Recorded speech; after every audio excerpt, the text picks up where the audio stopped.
दोस्तों, मैं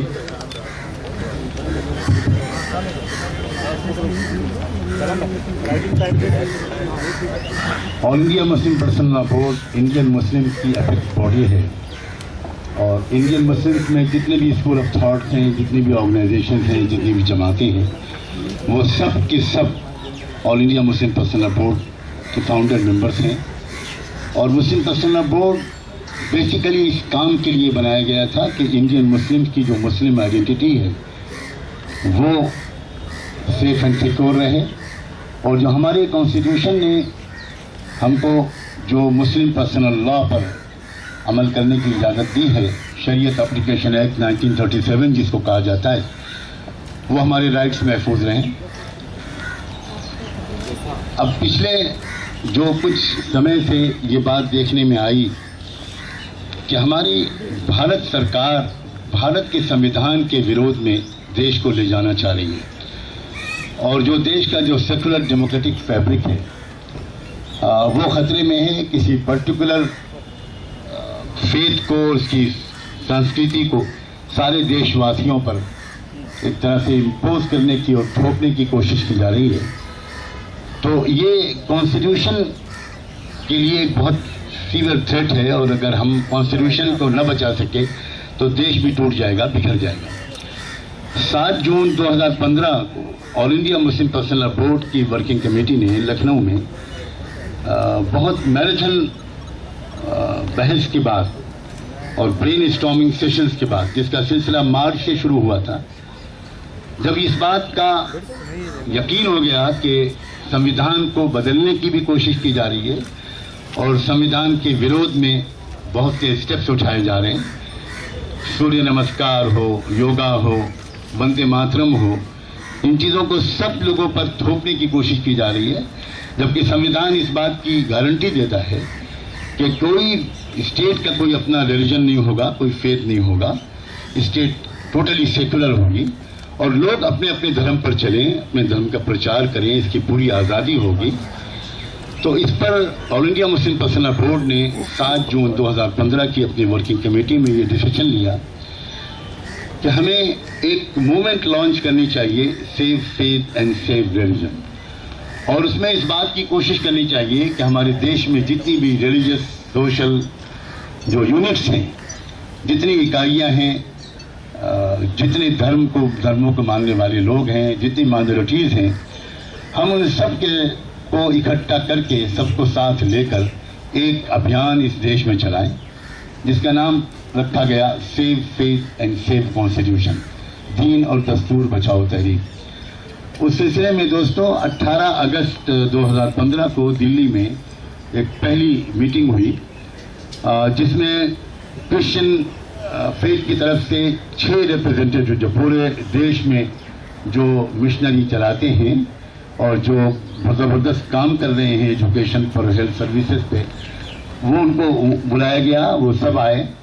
हमारे बांगसेफ और वाम जो भारत मुक्ति मोर्चा के राष्ट्रीय अध्यक्ष हैं वामन मेश्राम जी, जो इस मुल्क की शायद सबसे बड़ी ऐसी ऑर्गेनाइजेशन है जो SC, ST और OBC और माइनॉरिटीज़ को उनके कॉन्स्टिट्यूशनल राइट्स दिलाने के लिए और उनमें एक अवेयरनेस पैदा करने के लिए मेहनत कर रही है। वामन मेश्राम साहब भी उस मीटिंग में आए। हमारे कुलेश्वर स्वामी साहब जो लिंगायत समाज को रिप्रेजेंट करते हैं, आपको यकीनन जानकारी होगी कि लिंगायत समाज 7.5 करोड़ की संख्या में मुल्क की आबादी में है और कर्नाटका और आंध्रा, तेलंगाना और महाराष्ट्र में ज़्यादातर लिंगायत के लोग रहते हैं। तो इनको भी आमंत्रित किया गया, ये भी आए। और इसके अलावा ह्यूमन राइट्स के लिए काम करने वाले हमारे कई एक्टिविस्ट लोग आए, मसलन हर्षमंदर साहब, सिख भाई आए, बुद्धिस्ट रहनुमा आए, बुद्धिस्ट सोसाइटी ऑफ इंडिया के जो ऑफिस बेरर्स हैं, बाबा साहब अम्बेडकर के पोते और उनके पर पोते, वो भी शरीक हुए। तो एक बहुत ही अच्छी दिन भर की मीटिंग चली। All India Muslim personal law board ने काम ये किया था कि उस मीटिंग के लिए अपनी इन्विटेशन के साथ एक कॉमन मिनिमम प्रोग्राम भी भेजा था और उसमें उनको रिक्वेस्ट की थी कि आप इस कॉमन मिनिमम प्रोग्राम को अच्छी तरह पढ़ कर आएँ। हम चाहते हैं कि सब मिलजुल कर एक कॉमन मिनिमम प्रोग्राम के तहत कॉन्स्टिट्यूशन को बचाने की और देश का जो सेक्युलर डेमोक्रेटिक फैब्रिक है उसको बचाने के लिए मिलजुल कर हम लोग प्रयास करें। तो 18 अगस्त की मीटिंग में यूनिवर्सली सब ने एक सहमति जाहिर की और आपको अभी शायद दिया गया होगा एक कॉमन मिनिमम प्रोग्राम, आप उसको पढ़ सकते हैं बाद में। और उस पर बहस के बाद सब जब सहमत हुए तो फिर 21 अगस्त 2015 को यानी 3 दिन के बाद दिल्ली के प्रेस क्लब में एक जॉइंट प्रेस कॉन्फ्रेंस हुई, जिसमें यही सब लोग शरीक हुए, बल्कि जो जगत गुरु लिंगायत समाज के 18 अगस्त की मीटिंग में नहीं आ सके थे वो भी 21 अगस्त के प्रेस कॉन्फ्रेंस में आए और सब ने प्रेस के सामने डिक्लेरेशन साइन किया। आप कॉमन मिनिमम प्रोग्राम के बाद डिक्लेरेशन भी देख रहे होंगे। इस डिक्लेरेशन को सब ने साइन किया सब प्रेस के सामने, और उस दिन के बाद से एक जॉइंट कोशिश, एक अभियान पूरे देश में चल रहा है। बहुत बड़ी बड़ी सभाएं भी हो चुकी हैं, डिस्ट्रिक्ट लेवल के मीटिंग्स हो रही हैं यूपी में, महाराष्ट्र में, आंध्रा और तेलंगाना में, कर्नाटका में, बिहार में और डिफरेंट स्टेट्स में अब तक प्रोग्राम हो चुके हैं। उसी सिलसिले का एक 2 दिन का एक कॉन्फ्रेंस मुमरा में होने जा रही है 24 और 25 फरवरी को, और उसमें भी सभी लोग शरीक होंगे। ये सब लोग शरीक होंगे, क्रिश्चियन नुमाइंदे भी होंगे, सिखों के भी होंगे, लिंगायत समाज के भी लोग होंगे और भारत मुक्ति मोर्चा और बामसेफ के लोग भी होंगे। एक बहुत ही खूबसूरत तस्वीर समझ में आ रही है सामने की, जो असली भारत की तस्वीर है वो सब मिलजुल कर, और इससे एक भाईचारा भी बढ़ रहा है, आपस में गलतफहमियां दूर हो रही हैं और सबका एक ही उद्देश्य है कि भारत का जो संविधान है उसके साथ छेड़छाड़ न हो, उसमें कोई तब्दीली न हो और ईमानदारी के साथ भारत के संविधान पर अमल हो। तभी हमारा देश मजबूत हो पाएगा, तभी हमारे देश में एकता बढ़ पाएगी, वरना ये कोई षड्यंत्र मालूम होता है देश के अंदर फूट डालकर देश को कमज़ोर करने का और देश को बिखार देने का। इसी सिलसिले में आज मुमरा के इस होने वाली कॉन्फ्रेंस से पहले प्रेस के दोस्तों को आज तकलीफ दी गई है, और मैं एक बार फिर मुस्लिम पर्सनल बोर्ड की तरफ से और अपने इन तमाम साथियों की तरफ से और देश के उन तमाम करोड़ों लोगों की तरफ से आपका शुक्रिया अदा करता हूं कि जिनकी आवाज़ बनकर ये अभियान इस वक्त पूरे देश में चलाया जा रहा है, और जिसके बारे में उम्मीद है कि ईमानदारी के साथ चलाए जाने वाले इस अभियान के नतीजे में देश मजबूत होगा, देश में एकता बढ़ेगी और देश में सेक्युलरिज्म और डेमोक्रेसी जो इस देश की पहचान है और इस देश को मजबूत करने का एक वाहिद रास्ता है वो भी मजबूत होगी। मैं समझता हूं कि जो कुछ मैंने कहा है वो आपके लिए ब्रीफिंग के लिए बिल्कुल काफ़ी होगा। बहुत बहुत शुक्रिया। अब मैं पुनेश्वर स्वामी जी को ये माइक देता हूं और मैं चाहता हूं कि वो भी अपने विचार आपके साथ।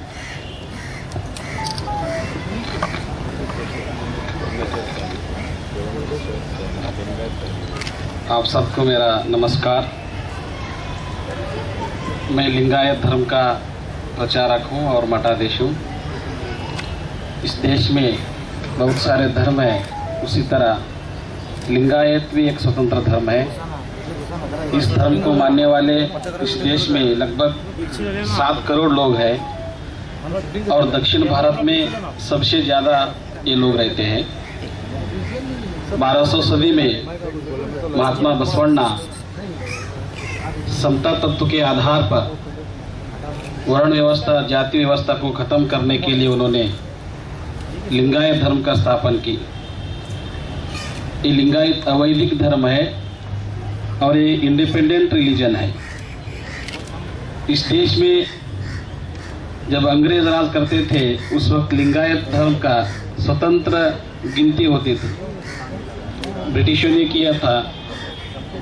आज़ाद भारत में उस धर्म का जो स्वतंत्र पहचान है उस पहचान को खत्म कर दिया गया। 60 साल से हम लिंगायत लोग इस धर्म का फिर से संवैधानिक मान्यता लेने के लिए और माइनॉरिटी रिलीजियस स्टेटस लेने के लिए हम 60 साल से कोशिश कर रहे हैं, लेकिन भारत सरकार ने 60 साल से हमें कोई न्याय नहीं दिया है। अभी ये आंदोलन पूरा देश भर में चालू है लिंगायत धर्म स्वतंत्र मान्यता का। कर्नाटक से बहुत सारे गुरु जगत गुरु लोग इस पर काम कर रहे हैं। विश्व लिंगायत महासभा, अखिल भारतीय लिंगायत महासभा भी काम कर रहे हैं और इस काम में भारत मुक्ति मोर्चा और all India personal law board ने जो मूवमेंट शुरू किया है, राष्ट्रीय एकता, दीन बचाओ दस्तूर बचाओ, इस आंदोलन, ये सभी लोगों का, यहाँ के बुद्धिस्ट है, सिख है, मुस्लिम है, SC ST OBC है, क्रिश्चियन है, इन सभी लोगों के साथ जो भारत सरकार ने जो अन्याय कर रहा है उसके खिलाफ और संविधान बचाने के लिए और संविधान का जो हक अधिकार हमें मिलना चाहिए वो लेने के लिए हम सब ने मिलकर पूरा देश भर में ये आंदोलन चला रहे हैं।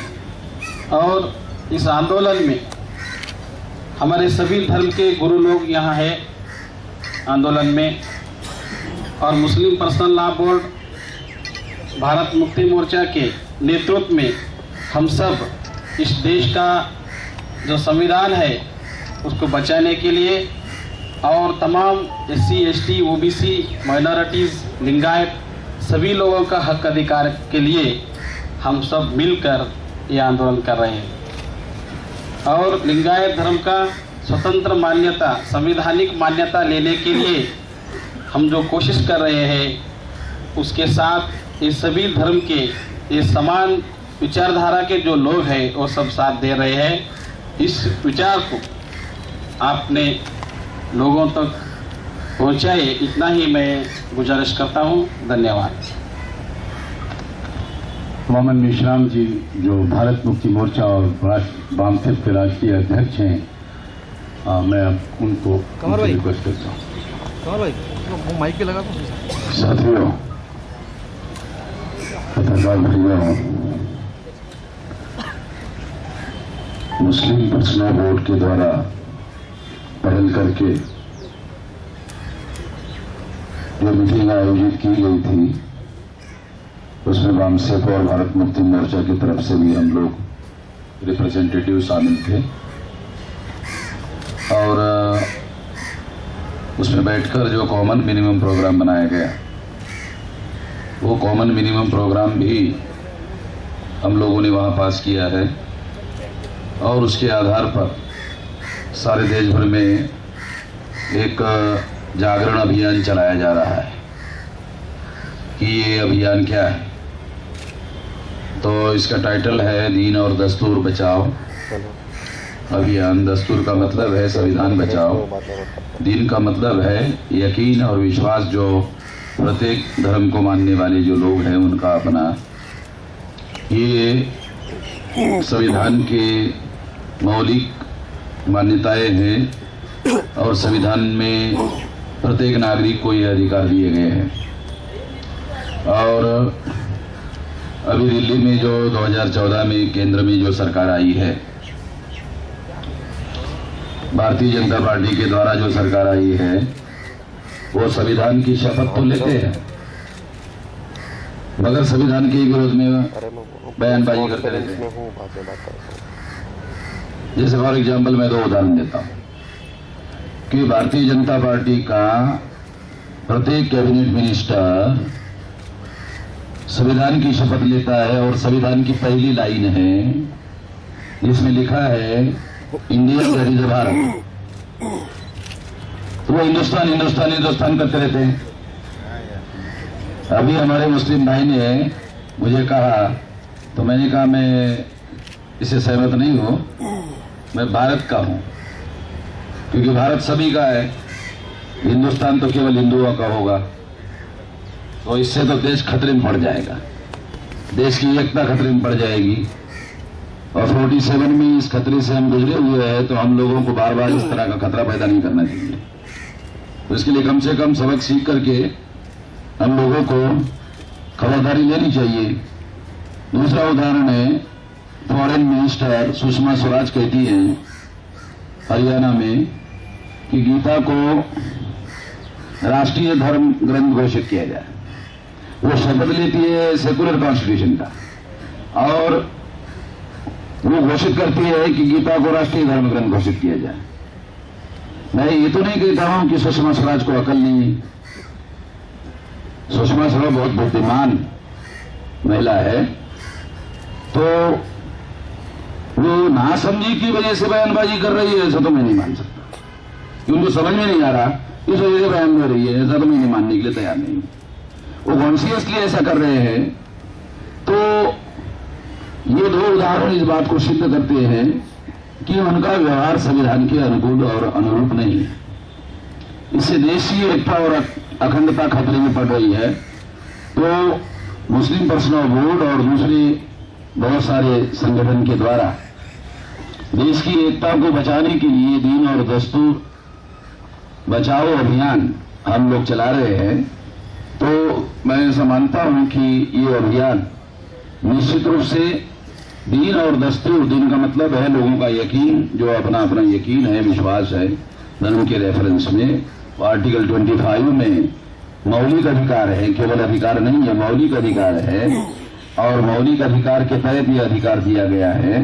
तो ये बरकरार रहना चाहिए, और अगर खतरा निर्माण किया जाता है तो उसके विरोध में लोकतांत्रिक तरीके से, संवैधानिक तरीके से, शांतिपूर्ण तरीके से जन जागरण करना चाहिए, और लोगों को इसके बारे में, इस खतरे के बारे में आगाह करना चाहिए। इसलिए ये अभियान चलाया जा रहा है। इस अभियान में वामसिफ और भारत मुक्ति मोर्चा सक्रिय रूप से सहभागी है, और इस तरह से 25 राज्यों में 100 कार्यक्रम हम वामसिफ और भारत मुक्ति मोर्चा की तरफ से अपने पैसे से करेंगे, अपने खर्चे से करेंगे, पूरी ताकत के साथ, और कोशिश करेंगे कि इसमें SC, ST, OBC के जो लोग हैं, मुस्लिम लोगों के साथ में, लिंगायत लोगों के साथ में, सिख लोगों के साथ में, क्रिश्चियन लोगों के साथ में, और दूसरे जो धर्म के बुद्धिस्ट लोगों के साथ में मिलजुल कर हम लोग इस तहरीक को, इस आंदोलन को इकट्ठा होकर चलाएंगे। ये घोषित करने के लिए कि इस तरह के कार्यक्रम कई जगह हो गए हैं। अभी मुमरा में ये कार्यक्रम होने वाला है ठाणे जिले में। तो प्रेस कॉन्फ्रेंस लेकर इसको घोषणा करने के लिए आज की ये प्रेस कॉन्फ्रेंस आयोजित की गई है। इतना ही मैं आज के मौके पर कहना चाहता हूँ। धन्यवाद। जो आप लोगों के क्वेश्चन है, जो प्रश्न आप पूछना चाहते हैं आप पूछ।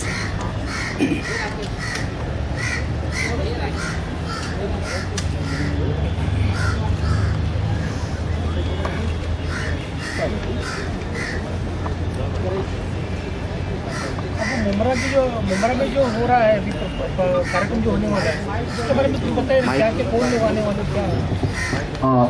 24 और 25 फरवरी को 2 दिन का ये कार्यक्रम है, जिसमें एक सीटिंग तो होगी मुस्लिम स्कॉलर्स की, जो जितने भी अलग अलग जमातें, मसलक, स्कूल ऑफ थॉट्स हैं, उनके उलमा, मस्जिदों के इमाम, उनका एक मीटिंग होगी। एक स्पेशल गैदरिंग होगी लेडीज़ की, जिसमें हज़ारों की संख्या में लेडीज़ इकट्ठा होंगी, और उनको भी एजुकेट किया जाएगा, अवेयरनेस उनके अंदर भी पैदा करने की कोशिश की जाएगी। एक और सिटिंग होगी इंटेलेक्चुअल्स की और प्रोफेशनल्स की, हमारे लॉयर्स, डॉक्टर्स, इंजीनियर्स, जर्नलिस्ट दोस्त, उनकी एक अलग सिटिंग होगी। और एक होगा एक पब्लिक गैदरिंग, एक आम इजलास। हाँ, ये 25 तारीख को 4 बजे शाम से शुरू होकर रात के 10 बजे तक ये पब्लिक गैदरिंग होगी, जिसमें Buddhist, Sikh, Christians, Lingayat, SC, ST के लीडर, मुस्लिम उलमा और सारे ही लोग उसमें संबोधित करेंगे। सिख भाई नहीं, महाराष्ट्र में बहुत जगह पर हो चुका है, बहुत जगह पर हो चुका है। बहुत बड़ा अभी प्रोग्राम हिंगोली में हुआ, उसके बाद एक बहुत बड़ा प्रोग्राम 2 दिन का कोल्हापुर में हो चुका है, और नांदेड़ में हो चुका है, और भी बहुत सी जगह, मालेगांव से शुरू हुआ था महाराष्ट्र में, तो बहुत जगह पर हो चुका है। अब ये मुमरा की बारी आई है आपके जिले की।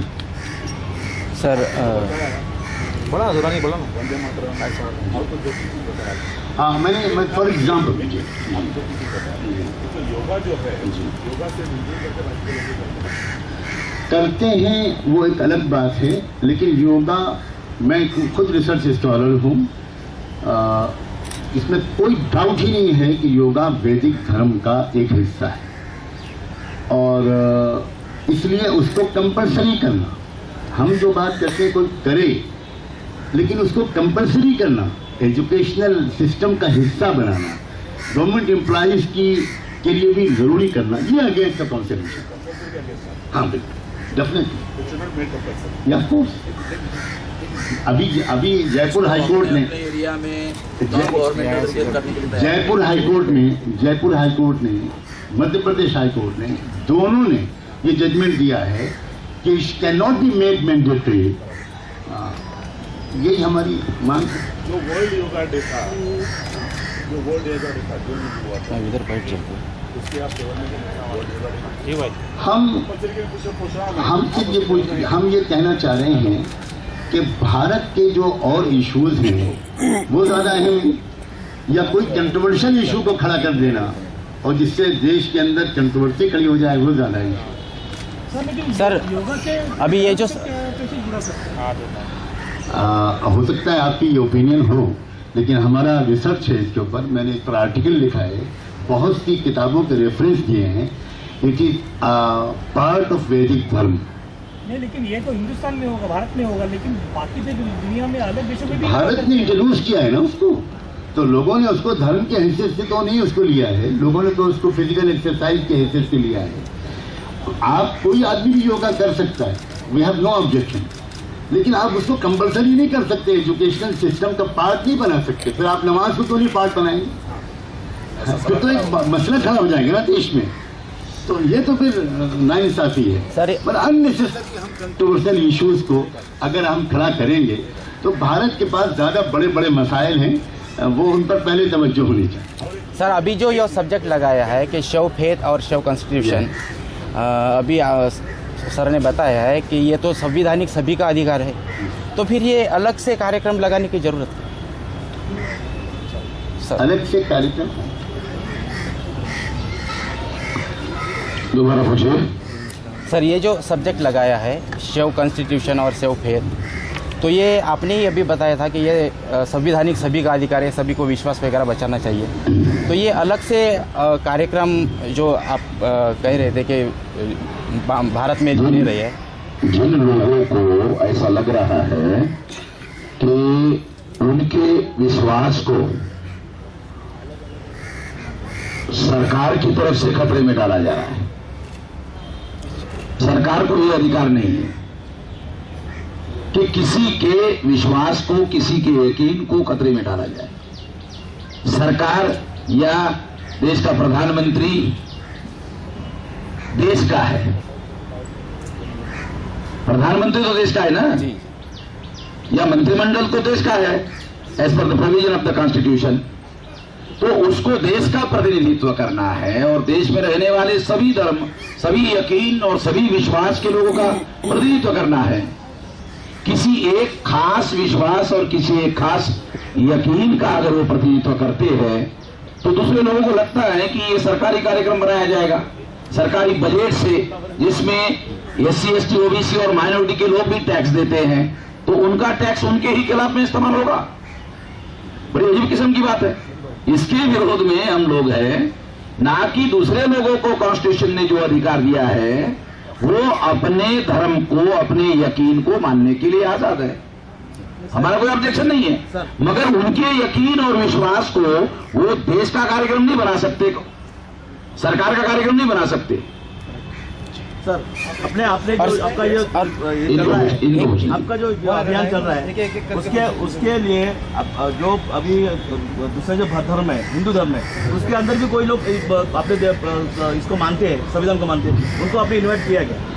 इसमें सबसे अहम बात यह है कि हमारा जिन लोगों ने खतरे में डाला हुआ मामला है, जिनकी सरकार के द्वारा ये खतरे में डाला हुआ मामला है, इसलिए हम लोग अपना जिनका खतरा है वो लोग खतरे में उनके यकीन को डाला गया है, उतने लोगों को हम लोगों ने इनवाइट किया है।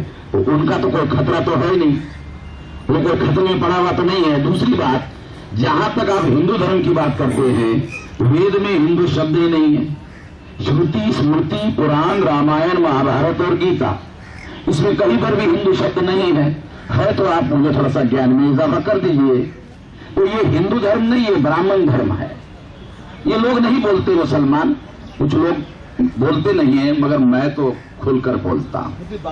और खुलकर बोलने से आप अखबार वाले मेरा बयान छापने की भी छापते नहीं है सारे देश भर में। अब आप छापे तो अच्छी बात है कि मैंने कहा कि ये हिंदू धर्म नहीं है, ब्राह्मण धर्म है, और ये ब्राह्मणों का धर्म है, ये ब्राह्मणों का धर्म है। और मैं ये ऐलानिया गुना में कहा कि मैं ब्राह्मणों को चुनौती देकर कहता हूं कि ब्राह्मण इस बात को सिद्ध करे कि SC ST OBC के लोग हिंदू हैं।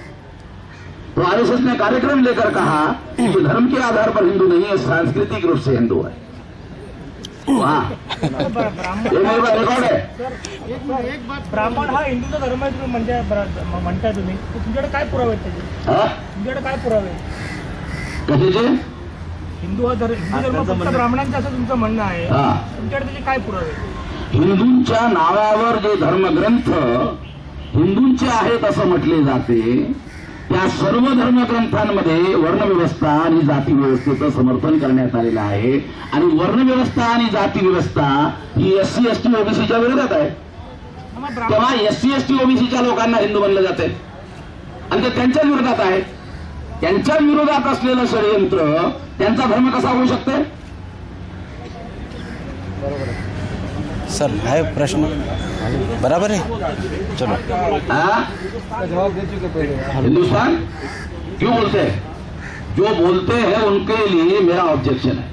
हेलो, वो संविधान के विरोध में आचरण कर रहे हैं।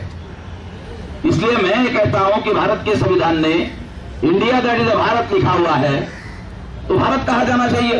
भारत सभी धर्मों के लोगों का देश है। जो केवल हिंदुस्तान कहते हैं तो फिर ये केवल हिंदुओं का होगा, तो इससे देश की एकता और अखंडता खतरे में पड़ जाएगी। ये बहुत खतरनाक विचारधारा है और हमारा देश इस खतरे को झेल चुका है। अभी हम दोबारा देश को खतरे में नहीं डालना चाहते।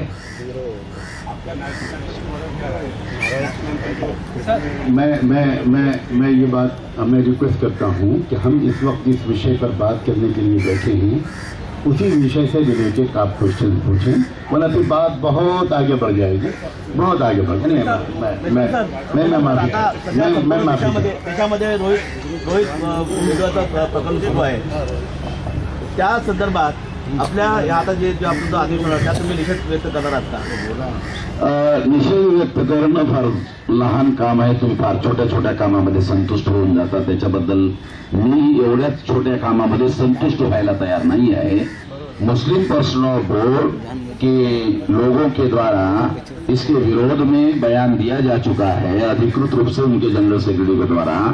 और ये जो यहाँ पर हमने कॉमन मिनिमम प्रोग्राम बनाया है, अगर आप इसको पढ़ लो तो उसमें वो सोशल यूनिट्स के विरोध में होने वाले जो अत्याचार अन्याय है उसके विरोध में भी ये तहरीक है, ये आंदोलन है, ये लिखा हुआ है ये कॉमन मिनिमम प्रोग्राम में। जब मैं वहां गया तो मैंने ये मुद्दा उसके अंदर इंक्लूड किया है कि ये जो सोशल सामाजिक अन्याय जाति और वर्ण के आधार पर हमारे खिलाफ किया जाता है, ये मुद्दा भी इसमें शामिल किया जाए, तब तो ये कॉमन मिनिमम हुआ। ये कॉमन मिनिमम है, कॉमन मैक्सिमम नहीं है, ये कॉमन मिनिमम प्रोग्राम है। तो हमने अपना मिनिमम में मुद्दा डाला, तो आप मिनिमम तो डालो अखबार में,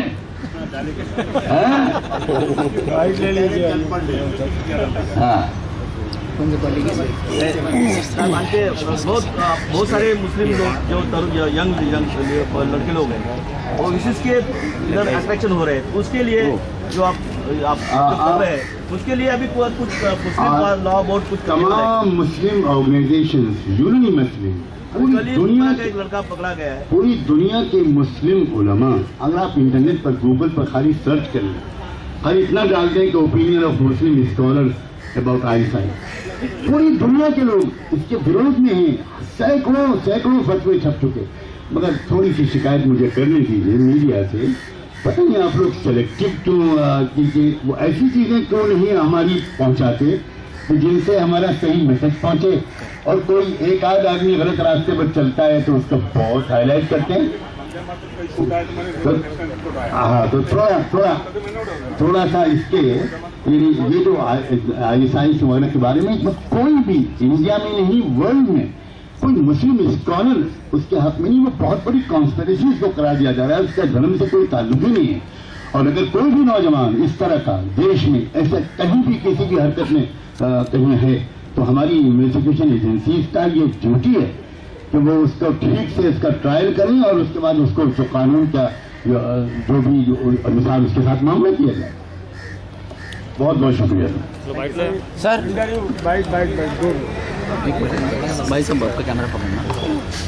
आप लोगों को कहीं और भी जाना है और हमको भी किसी